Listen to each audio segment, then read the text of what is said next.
예, 안녕하십니까. 상한가 로켓 배송 최영동 주무관입니다. 자, 연휴를 맞이해서 또 여러분들과 함께 또 1시간 또 즐거운 강의 시간을 한번 만들어 보도록 하겠습니다. 자, 시장이 어느덧 4월이 끝났습니다, 여러분들.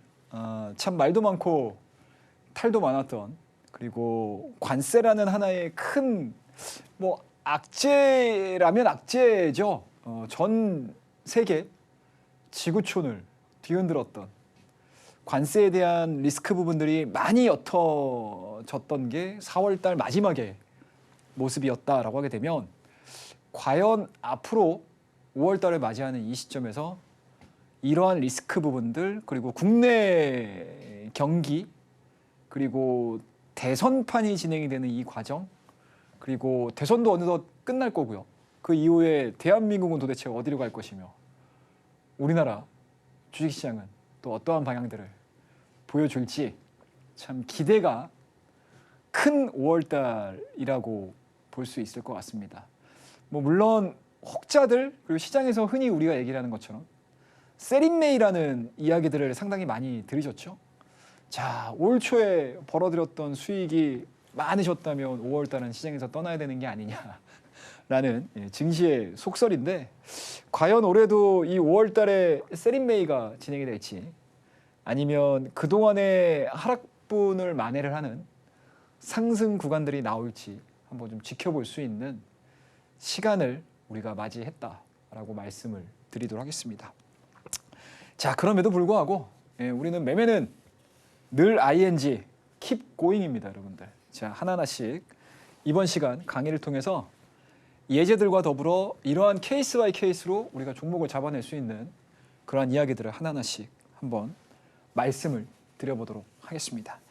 자, 그럼 바로 시작하도록 하겠습니다. 자, 원포인트 투자 기법, 그리고 상한가 로켓 배송을 저와 함께 하면서 여러분들과 함께 수익을 냈던 그러한 종목군들의 히스토리를 보고 계십니다. 제가 3월 한 중순서부터 우리 상한가 로켓 배송을 같이 1시간을 매일매일 살아있는 시장의 이야기들과 더불어서 히든 종목, 기법 이야기들까지 하면서 거론을 드렸고 언급을 드렸던 종목들, 그리고 우리 가족분들과 함께 매매를 했던 종목군들의 내역입니다. 3월달 수익률은 사실은 제가 하나, 우리 시청자분들께서 매매를 하나 대동소이하다고 봐요. 그게 왜 그러냐면 시장의 속성이 있습니다, 여러분들. 시장 이런 식으로 가잖아요. 그럼 대부분의 개인 투자자들이나 기관 투자자나 외국인이나 대부분의 투자자들은 다 수익이 납니다. 거기서 누가 더 나냐, 누가 덜 나냐, 그리고 매매 스타일에 따라서 아무래도 이제 중소형 비중이 좀 많으신 분들 같은 경우는 수익을 크게 내실 거고, 나는 수익률은 별로 중요하지 않아, 수익금이 더 중요해라고 뭔가 비중을 실어서 매매를 하시는 분들도 있으실 거고, 그 다음에 나는 대형 주문할 거야라고 하시게 되면 시장 수익률에서 플러스 알파 정도, 그리고 중소형 종목군들을 대응하셨던 분들 같은 경우는 수익률, 시장 수익률 플러스 알파 이런 것들이 붙는 거겠죠. 그런 부분들이 좀 있기 때문에 사실은 시장이 올라갈 때 이런 종목도 보셔도 좋습니다라는 뭔가 보기 좋은 모습들을 보여주는 수익률이어서 이런 종목도 올라갔구나 정도로 그냥 넘겨서 보셔도 돼요, 사실은. 예. 근데 이제 문제가 되는 거는 여기서부터죠, 이제. 그죠, 여러분들? 여러분들의 이 뼈 아픈, 이 가슴 아픈 가슴앓이를 하게 했던 시간대가 이제 막 도래하기 시작을 합니다. 그래서 제가 늘 말씀드리지만 여러분들, 시장은요 급락할 때 잘해야 돼요. 시장이 하락할 때. 눌림목하고는 좀 달라요. 눌림목은 시장이 상승하는 과정에서 눌림목들이 나오는 거잖아요. 그러니까 쉽게 말씀드려서 시장이 우리가 결과론적으로 놓고 봤을 때 여기서 여기까지 올라간 것처럼 보이지만, 사실은 일봉이나 주봉이나 월봉을 보시게 되면 상승 밴드가 만들어지죠. 그걸 우리가 흔히 뭐라고 그러죠? 추세라고 그러지 않습니까? 이 추세 안에서 어떻게 움직여요? 바닥, 고점, 바닥, 고점, 적어도 2개? 그죠? 2개의 저점, 2개 이상의 저점이 생기는 요 과정들을 쭉 이어봤더니 상승 추세의 하단이 잡히는 거고요. 그리고 이 상승 구간의 고점들을 연결을 해봤더니 이러한 균일한 고점이 생깁니다. 이게 바로 우리가 추세라는 개념으로 이해를 하지 않습니까? 그래서 이 추세를 따라가면서 매매를 하는 적극적인 투자자가 있는 반면에, 그죠? 이 추세 안에서 그냥 꾸준하게 그냥 나는 홀딩해서 갈 거야 라는 것들이잖아요. 그래서 이 안에서 이제 눌림목들이 나오는 거를 무시를 하고 매매하시는 분들도 많으시고요. 아니면 좀 적극적인 투자자분들은 매수, 매도, 매수, 매도 이런 식으로 가면서 수익을 증폭시키는 투자자분들도 계세요. 이런 것들은 이제 각자의 성향이시기 때문에 뭐 이게 맞습니다, 저게 맞습니다 라고 통칭할 수는 없습니다, 여러분들. 그죠? 그렇기 때문에 이 상승 추세에서 내가 어떠한 스타일들로 매매를 해서 수익을 내기만 하시면 돼요. 그죠? 그러면은 결과물들은 똑같습니다. 여기서 출발하는 분이나 여기서 만나는 분이나 다 똑같습니다. 그렇기 때문에 상승 추세에서는 특별하게 문제가 될 건 없어요. 근데 문제가 되는 게 뭐냐? 시장이 갑작스러운 급락이 나올 때. 그죠? 상승 추세에서에 대한 눌림목들은 내가 여기서 저 물량을 실느냐 아니면 그냥 내가 가지고 있는 종목들만 가져갈 거야 라고 하는 거하고의 완전히 다른 이야기가 돼버리는 거죠. 급락을 하게 되면 어떻게 되죠, 여러분들? 내 계좌가 막 빠지기 시작을 해요. 그죠? 그러면은 이렇게 빠진다라는 거는 시장의 분위기, 트렌드가 완전히 바뀌어버린다는 얘기거든요. 그죠? 그러면은 거기에 맞춰서 내가 대응을 해주는 투자자들과 대응하지 않고 그냥 아유 내 종목 모르겠다 올라가겠지 뭐 몇 년 뒤에는 올라가겠지라고 하시는 분들의 상황들이 완전히 바뀌어버릴 수 있어요. 근데 제가 왜 이 얘기를 굉장히 원론적인 이야기인 거잖아요. 그죠? 물론 쉽게 실행을 하시는 분들이 있는 반면에 굉장히 어렵게 대응을 생각을 하고 어렵게 생각을 하시는 분들도 굉장히 많으실 텐데 제가 이것들을 왜 강조해서 말씀을 좀 드리냐면 항상 급락이 나오잖아요. 그죠? 언제나 급락이 나와요, 여러분들. 시장은요. 그냥 가지 않습니다. 문제가 되는 게 뭐냐면 상승을 할 때 기존에 내가 갖고 있는 종목이 이 상승, 그러니까 시장이 하락했던 요 지점에서부터 저점 만들고 여기까지 올라올 때 내 종목이 여기에 해당되면 너무나 고맙죠. 근데 여기에 해당되지 않는 종목군들을 가지고 계신 분들은 그냥 영원히 이렇게 빠져버려요, 종목이.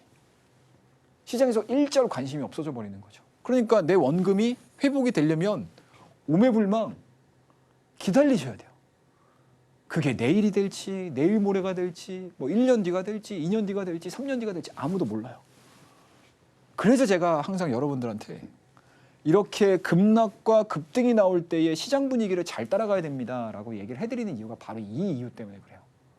이거는 아마 처음 이렇게 매매를 좀 접하시거나 주식을 투자를 하시는 분들 입장에서는 그런가? 라고 생각하실 수도 있는데 아마 이제 좀 구력이 있으신 분들 있지 않습니까?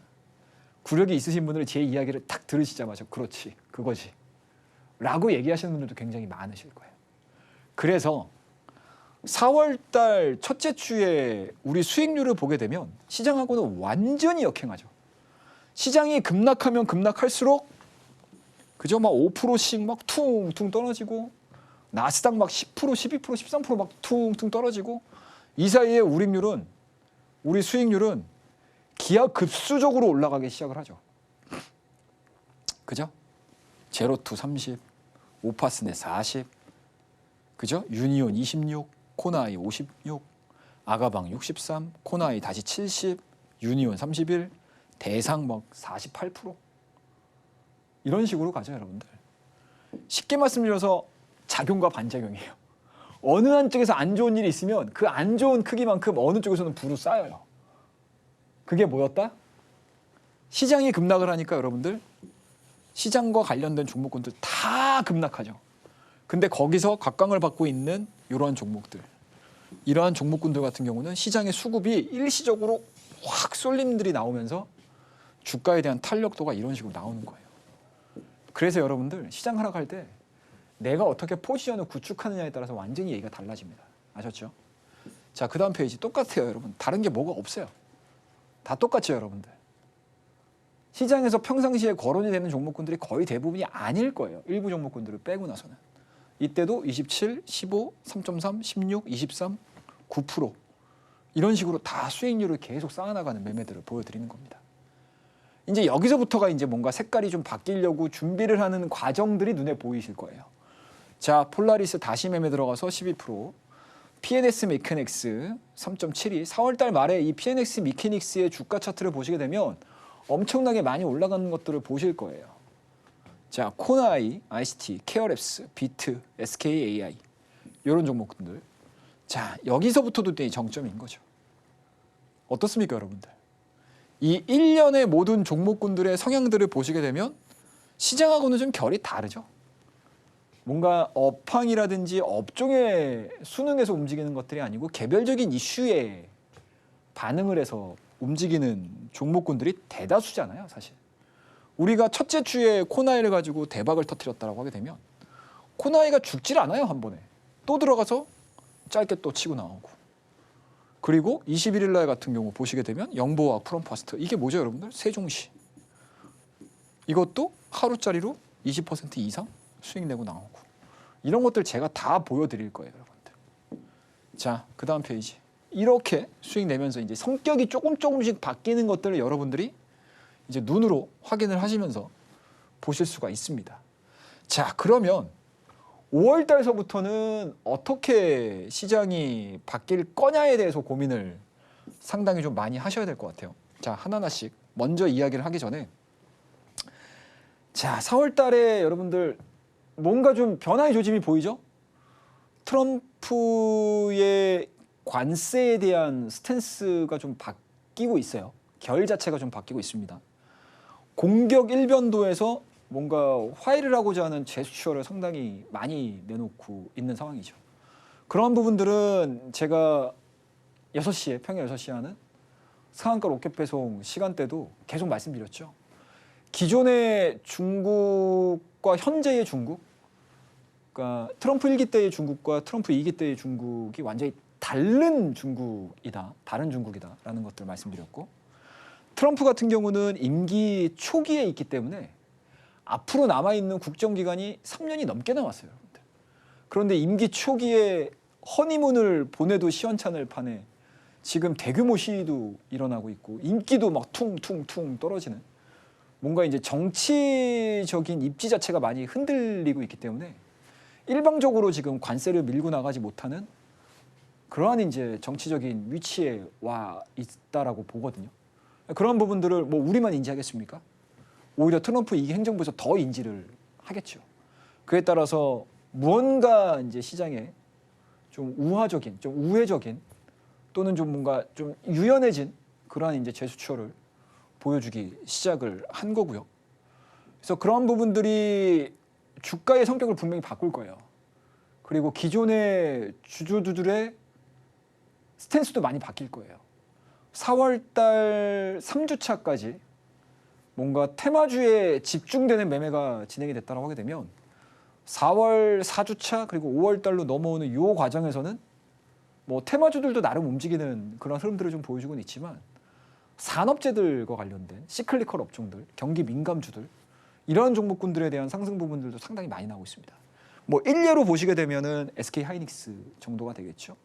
그리고 여전히 조선주들은 대장으로서의 역할을 충분히 해주고 있는 상황들이고, 그리고 성장주로 분류되는 뭐 로봇주라든지 반도체 소부장, HBM, 여타 다른 종목군들도 굉장히 좀 좋은 모습들로 변모되는 것들을 아마 여러분들이 눈으로 확인하셨을 겁니다. 자, 그러면 우리가 과거에 어떠한 종목군들을 가지고 단기간에 좋은 승부들을 냈는지 하나씩 좀 보도록 하겠습니다. 자, 올해 초에요. 첫 번째 클로봇이라는 종목입니다. 여러분들 로봇주 잘 보셔야 돼요. 네, 로봇주 굉장히 잘 보셔야 됩니다. 그러니까 로봇 섹터를 제가 언급을 드리기 위해서 이렇게 우리가 수익을 좀 크게 냈었던 단기간 안에 정말 1개월, 2개월 안에도 큰 수익을 낼 수 있는 종목군들을 갖고 나온 거예요. 이게 왜 제가 이 얘기를 해드리냐면 한번 산업이라는 거는 정부가 밀어주기 시작을 하고 시장의 트렌드가 딱 잡혀버리게 되면 굉장히 짧은 시간에 인기가 확 올라가 버리거든요. 우리나라 증시가 원래 그래요. 그래서 우리나라는 장투 쪽보다는 모멘텀 플레이가 거의 70% 80% 이상 되는 시장이지 않습니까? 그래서 적절하게 이러한 부분들을 우리나라 국내 증시의 성격들을 잘 활용을 하신다라고 하게 되면 여러분들 그렇게 계좌 걱정을 안 하셔도 될 거예요.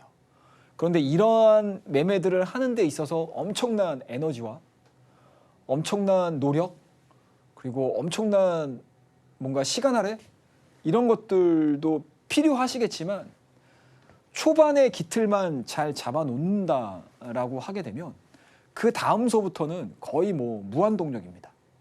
무한동력. 왜? 어차피 이 섹터가 올라가든 A라는 섹터가 올라가든 B라는 섹터가 올라가든 똑같은 논리로 올라가는 거거든요. 그러면은 똑같은 방법들을 가지고 종목만 바꿔주면 돼요. 간단하죠. 자, 1월 달에 여러분들 어떤 일이 있었죠? 자, 그때 당시에 가장 핫하게 움직였던 섹터들이 두 가지로 딱 꼽자라고 하게 되면 첫 번째로는 뭐 자율주행 있습니다. 두 번째는 뭐였을까요? 로봇이었습니다. 그 안에서 클로봇이라는 종목을 저희가 공략을 했죠. 자, 1월 9일 날 10250은 이하권에서 좀 들어가 보죠, 우리. 네, 라고 말씀을 좀 드렸던 종목입니다. 그때 당시에 이 클로봇의 패턴들을 한번 보자고요. 이거 매수하고 나서 우리 패밀리 분들과 상당히 매집을 많이 했던 패턴이에요.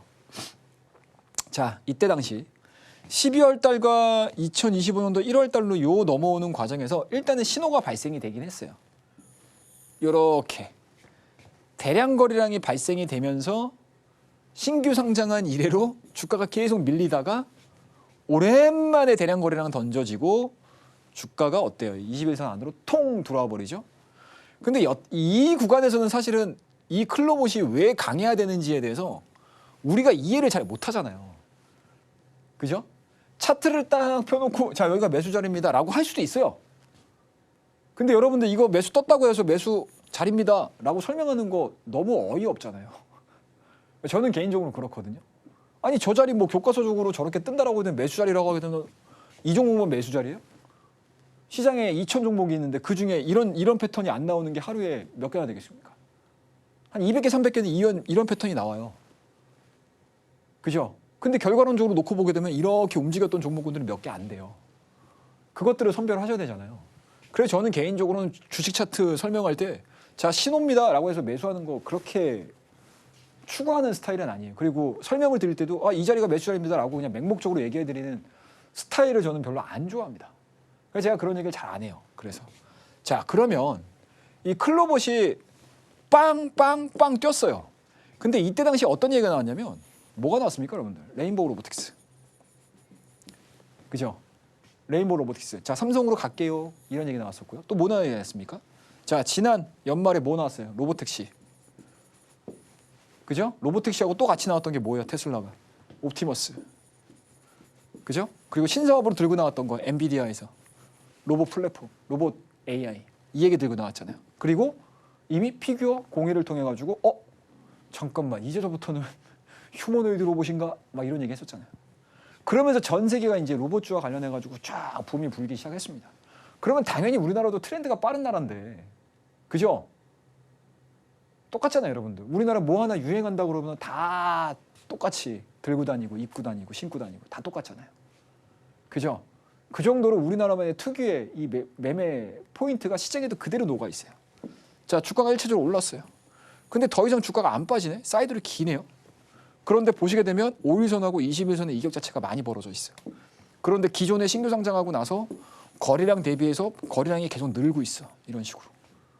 횡보가 되는 거죠. 이격을 줄여나가고 있는 과정이에요. 자, 로봇 단기간에 끝날 것 같지는 않습니다. 1월달, 2월달 분위기 나쁘지 않아요. 유동성 공급되고 있어요. 거기다 또 뭐 1월 효과까지 우리가 기대를 해본다 라고 하게 되면 이런 종목군들이 이 구간 동안에 한 2주 정도만 매집을 하는 거예요.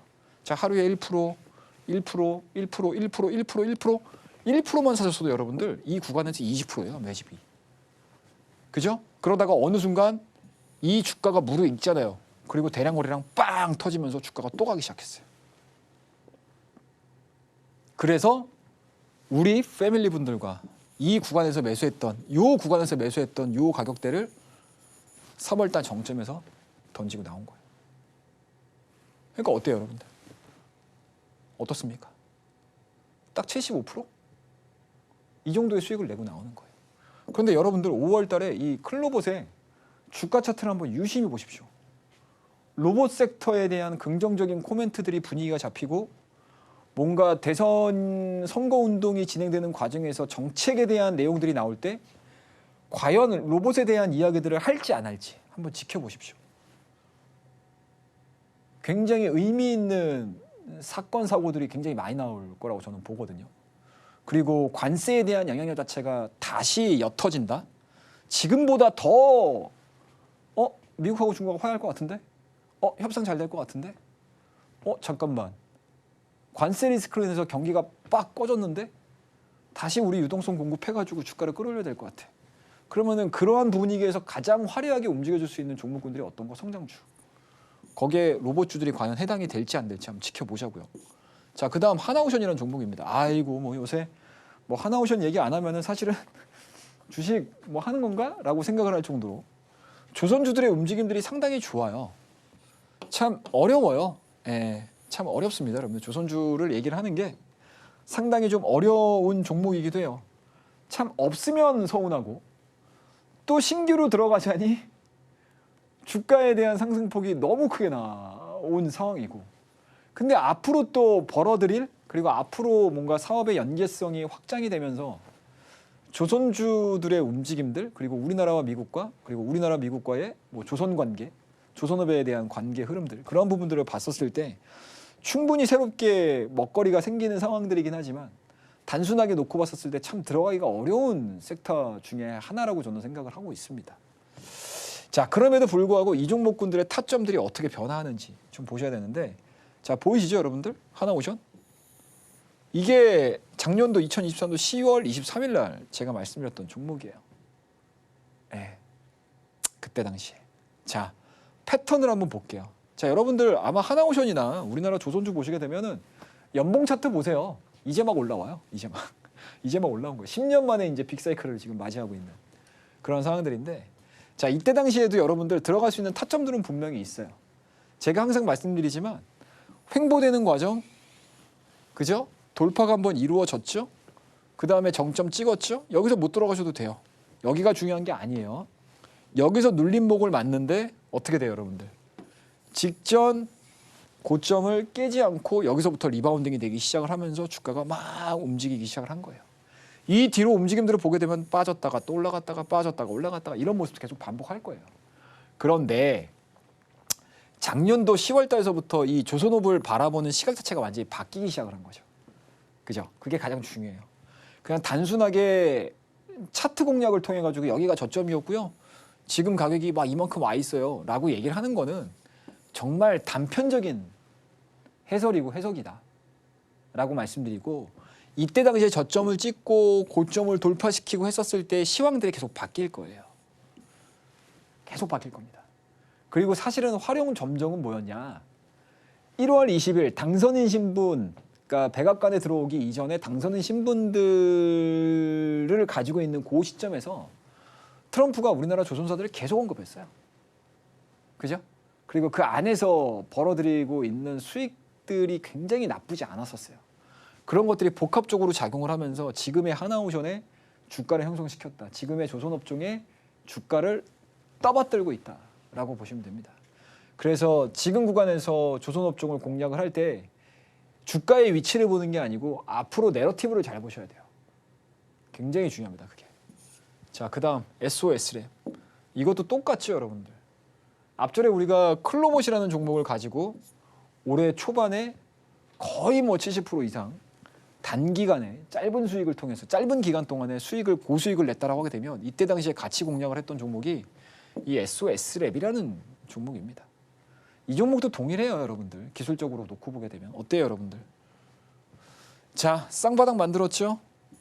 자, 박스권 그려지고 있습니다. 근데 이 박스권 이렇게 진행되는 거 아무도 모르잖아요. SOS랩.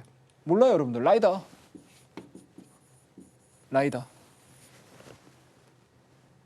자율주행이 진행되는 과정에서 여러 가지 있죠. 레이다, 라이다, 그리고 광학 이런 것들이 있는데 단가가 비싼 걸로 따지게 되면 라이다가 제일 비싸요. 근데 훨씬 더 효과적인 건 있죠. 효율적인 건 있죠. 물론 어느 뭔가 이제 시장의 프론티어 기업들이 선택을 해주냐에 따라서 얘기가 달라지긴 하지만 어찌됐든 굉장히 높은 단가 그리고 채용률도 높아지고 있는 측면들도 있어요.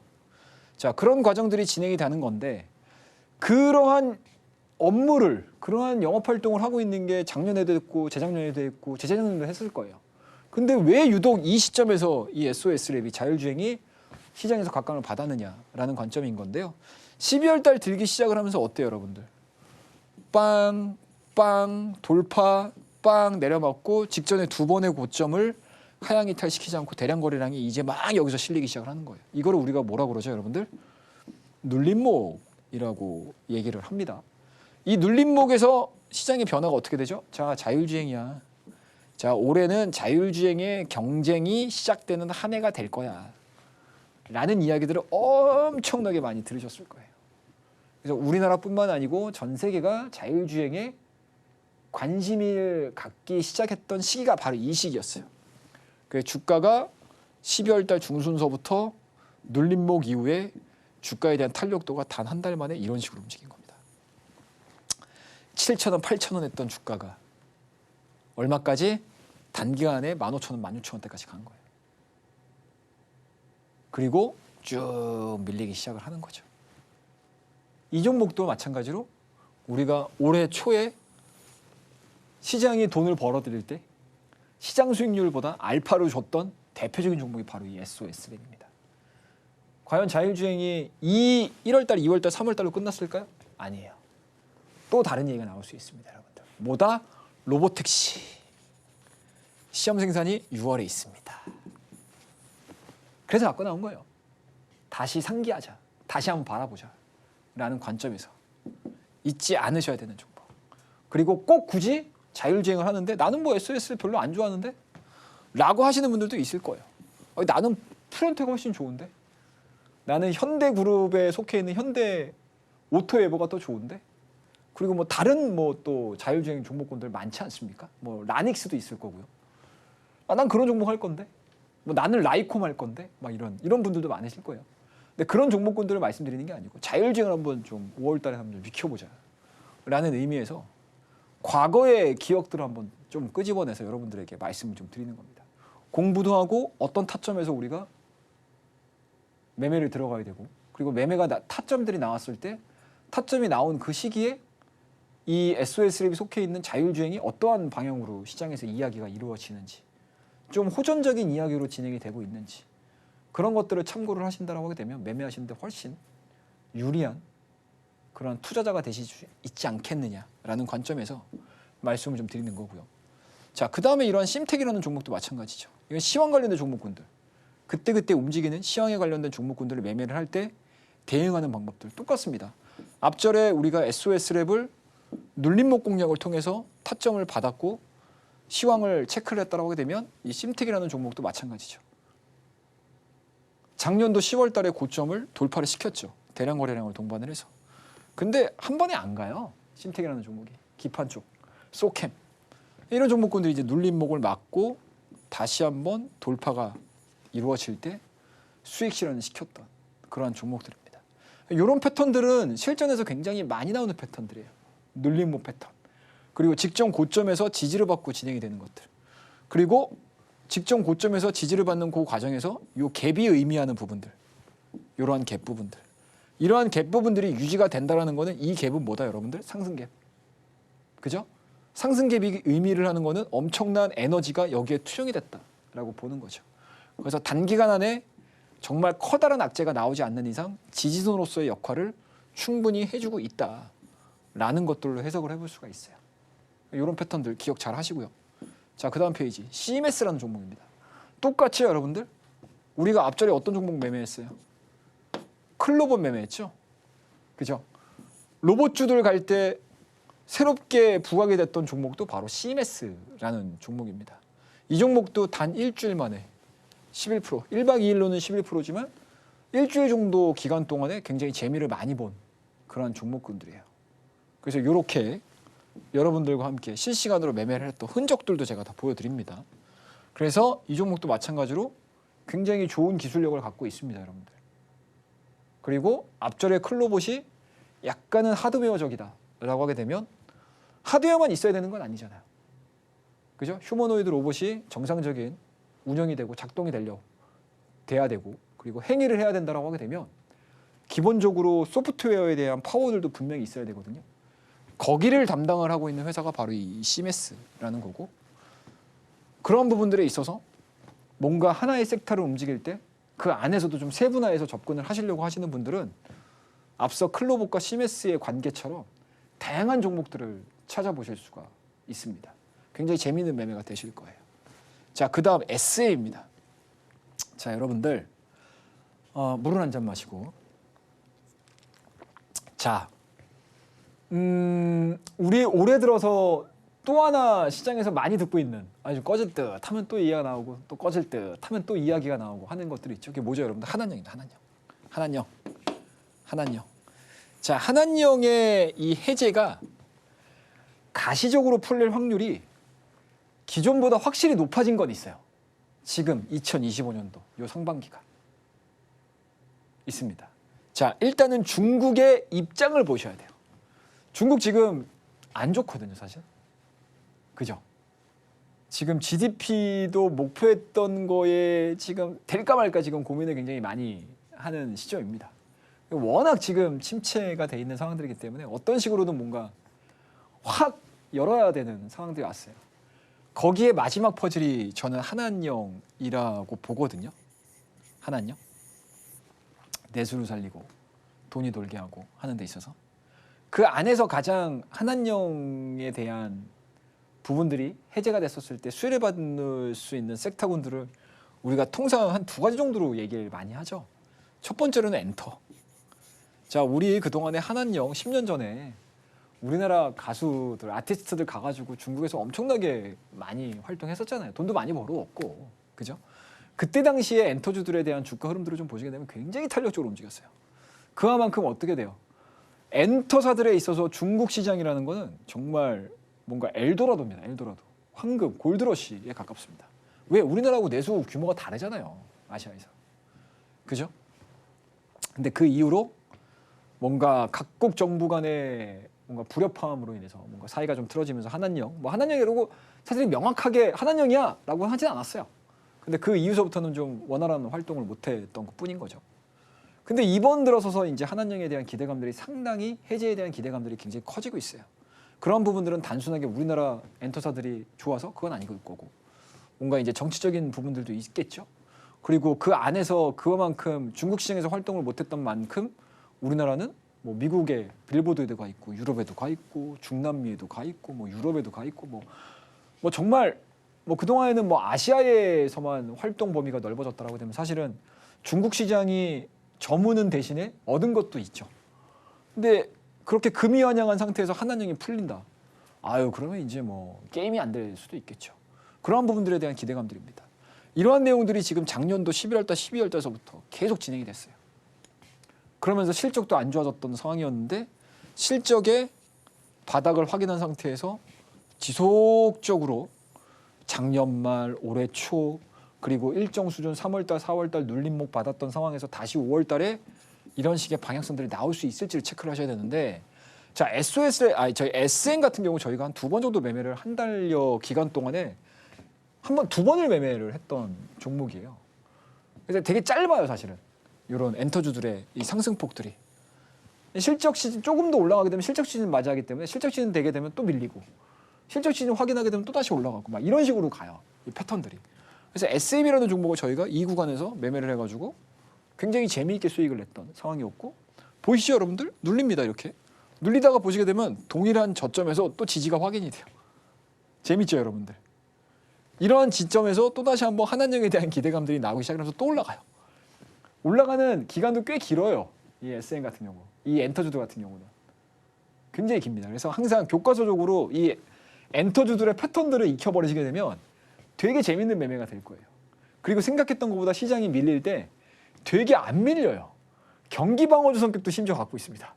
되게 재밌는 매매예요. 그래서 이러한 종목군들 SM도 한 2회에 걸쳐서 우리가 60% 정도 수익을 냈던 그런 종목들이고. 자, SM 올라가는데 SM만 올라갈까요? 아니에요, 여러분들. 말씀드렸죠, 여러분들. 자, SM 얘기하고 수익 냈다는 얘기를 하는데 SM 얘기를 하나도 안 했죠. SM 뭐 가수들이 뭘 어떻게 했어요? 뭐 앨범이 나갔어요. 빌보드가 1등 했어요. 이런 얘기 안 했잖아요. 다 주구장창 한한령 얘기했잖아요. 한한령을 얘기를 한다는 거는 이 엔터 섹터가 전체가 다 간다는 얘기예요, 여러분들. 다 간다는 얘기입니다. 그럼 SM만 사실 거예요? 나는 SM 가수들 별로 안 좋아해. 내 취향은 YG야. 역시 뭐 힙합이야 이러면서 그냥 YG 갈 수도 있어요. 아니야, 나는 뭐라고 해야 되나요? JYP는 뭐죠, 여러분들? 뭐 어떤 이미지인가요? 약간 좀 귀여운 걸그룹의 이미지라고 해야 되나요? 하여튼 뭐 각자의 성향에 따라서 나는 JYP, 뭐 나는 YG, 나는 SM, 뭐 나는 하이브야, 나는 뭐 BTS야 이러면서 갈 수도 있겠죠. 그런데 결과는 다 똑같아요. 동일한 방향 보여줍니다. 무조건 동일해요. 그리고 어때요, 여러분들? 주가가 움직이는 패턴도 거의 동일해요. 그리고 정점도 거의 동일합니다. 자, 그런 부분들에 있어서 YG엔터도 동일하죠. 작년도 말 11월달, 12월달, 그리고 2025년도 초에도 1월달, 2월달 이 정도의 상승 구간들을 만들어내는 거예요. 그래서 YG도 마찬가지로 한 1, 2개월 텀을 기준으로 해서 수익 투자를 해가지고 SM을 70% 이상 수익 냈듯이 YG엔터 역시도 70% 가까운 수익률을 또 내면서 마무리를 했던 그러한 종목들입니다. 보시게 되면 다 기록들도 다 있어요. 이런 것도 보십시오, 여러분들. 굉장히 좀 재미있는 매매 교보제가 좀 될 수 있지 않을까라고 생각을 하고요. 자, 그러면 여기서부터는 우리가 또 4월 달에 정말 실전에서 최영동 전문가가 뭐 앞절에 뭐 시장 급락할 때 수익 많이 냈다는데 정말이야? 라는 거 한번 눈으로 확인하셔야 되겠죠. 자, 보여드릴게요. 자, 에코아이라는 종목입니다. 이거 아마 뭐 최근에 매매를 했던 종목이어서 아마 기억 많이 하실 거예요, 에코아이. 그리고 뭐 이제 정책 테마주들에 대해서 관심이 있어 하시는 분들은 타임라인으로 보시게 되면 제가 그때마다 얘기를 해드렸던 종목군들이 되게 많아요. 4월달 초에는 코나이와 아가방, 제로투세븐 1차적인 정책주들을 얘기를 굉장히 많이 해드렸고, 후반으로 가면서는 어떤 얘기를 해드렸냐면 좀 새롭게 좀 따끈따끈한 정책주들을 굉장히 많이 건드렸어요. 자, 에코아이도 4월 21일 날 건드렸던 종목이고요. 뭐가 나왔죠, 여러분들? 탄소 중립, 자, 온실가스 줄일게요 라고 하면서 빵 나왔던 종목입니다. 근데 우리가 진입했던 시간대가 언제예요? 4월 22일이죠. 그럼 어떻게 돼요? 대선 테마주의 에너지가 점점 줄어드는 시기잖아요. 그죠? 그러므로 인해서 오래 보유하기보다는 수익을 주면 퉁 치고 나오는 종목이 되는 거예요.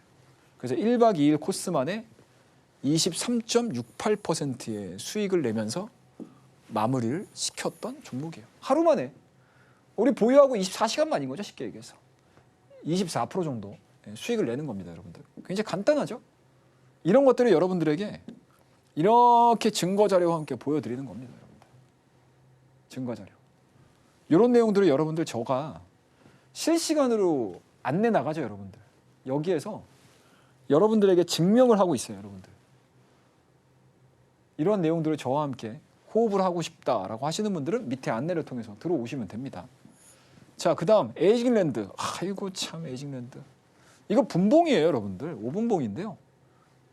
이것도 우리 상한가 로켓 배송을 저와 같이 시청을 열심히 하셨던 분들 같은 경우는 제가 히든 종목으로 말씀드렸던 거를 기억을 하실 겁니다. 며칠 있지 않다가 주가가 에이징랜드가 뽕 뛰었어요. 네, 뽕 뛰어가지고 아이고 고맙네, 아이고 고마워 이러면서 짧은 구간 동안에 20% 이상의 수익률을 거둬들이면서 끝냈던 종목이 바로 이 에이징랜드라는 종목입니다. 근데 에이징랜드는 뭐 이렇게 급등했었을 때 매도를 하는 것도 좋기는 한데 아마 여러분들에게 계속 기회를 줄 수 있는 종목이기도 합니다.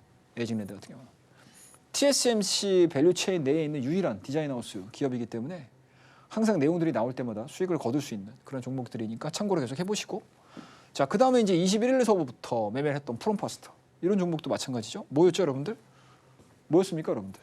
대선 테마에서 이제 뭔가 이제 합리적인 의심을 할 수 있고 합리적인 판단해 볼 수 있는 것들이 이제 세종시죠. 이 세종시 이슈가 좀 나오기 시작을 하면서 여기에 관련돼 있는 뭐 계룡건설이라든지 성신영이라든지 뭐 프롬파스타, 그리고 제가 좀 이따가 보여드릴 영보화학까지 해당되는 섹터 내에 딱 테마군 안에 있으면서 우리에게 급등 수익을 줬던 그런 종목들입니다.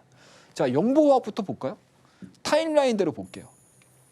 자, 9시 3분입니다. 여러분 시간 보이시죠? 빠밤. 그냥 생각 없어요. 뭔 생각을 해? 예, 생각하지 마세요, 여러분들. 이슈 나왔어요. 이때 당시에 시장 분위기를 보시게 되면 시장은 별로 안 좋아. 답답하게 움직여. 그런데 그나마 우리나라 지수를 막 지켜줬던 섹터군들을 보게 되면 다 대선 테마였어요. 예, 이쪽으로 수급이 다 쏠렸던 시기였다고요. 그러니까 테마 매매를 하시는 거를 권장하는 건 아니에요. 하지만 시장의 트렌드가 이쪽이었어라고 했었을 때 적어도 발은 담그고 있어야 된다. 한쪽 발은 담그고 있어야 된다. 그래야지 내 계좌가 뭐다 여러분들? 살아날 수 있다. 버틸 수 있다라는 거예요. 자, 그런 부분들에 있어서 세종시에 대한 이야기가 본격적으로 이야기가 나오기 시작을 하면서 관련 종목군들이 빵빵 뛰기 시작했던 종목이었습니다. 그래서 4월 21일 날 오전에 9시 3분에 과감하게 들어가서 그날 오전 밥 먹기 이전에 점심시간 이전에 급등했었을 때 자, 저희는 떠나요. 수익 내고 나오겠습니다. 라고 매매를 했던 것들이에요.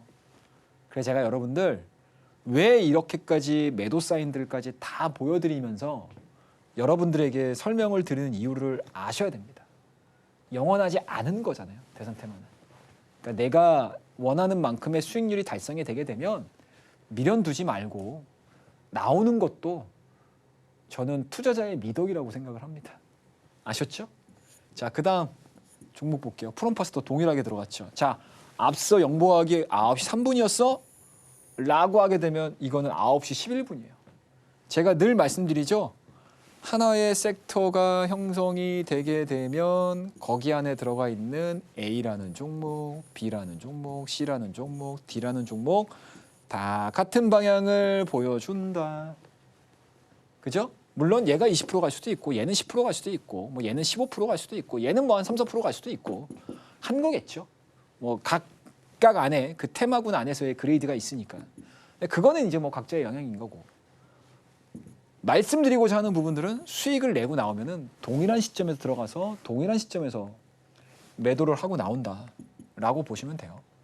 굉장히 좀 재미있게 매매를 했던 종목이고 계좌를 시장이 빠짐에도 불구하고 굉장히 좀 따뜻하게 만들어줬던 종목들이고 제가 상한가 로켓 배송을 통해서 테마를 매매해야 되는 시기 그리고 테마에 대한 거리를 좀 두면서 시황 종목으로 좀 넘어와야 되는 시기들 얘기해드리면서 거의 끝자락에서 말씀드렸던 종목군들이었습니다. 자, 그 다음에 이제 코나이. 이거는 진짜 여러분들 기억하시는지 모르겠어요. 제가 4월 3일 날 여러분들 보이시죠? 네, 우리 PD님이 이렇게 예쁘게 디자인해 주셔가지고 우리 서울경제TV 유튜브에 나와 있는 컨텐츠예요. 이 컨텐츠를 제가 언제 말씀을 드렸냐. 4월 3일 날 민생안정 이재명 관련주 강한 시세를 분출했다. 지역화폐부가 거기에 사업을 영위하고 있는 회사가 바로 이 코나이. 4월 3일입니다. 정확하죠? 자, 대선 테마 시작입니다. 라고 알렸던 종목이 바로 이 코나이입니다. 물론 인맥주도 있기는 하겠지만 저는 인맥주보다는 정책주에 좀 더 포커스를 맞췄다. 정책주에 포커스를 맞출 수밖에 없어요. 조기 대선은.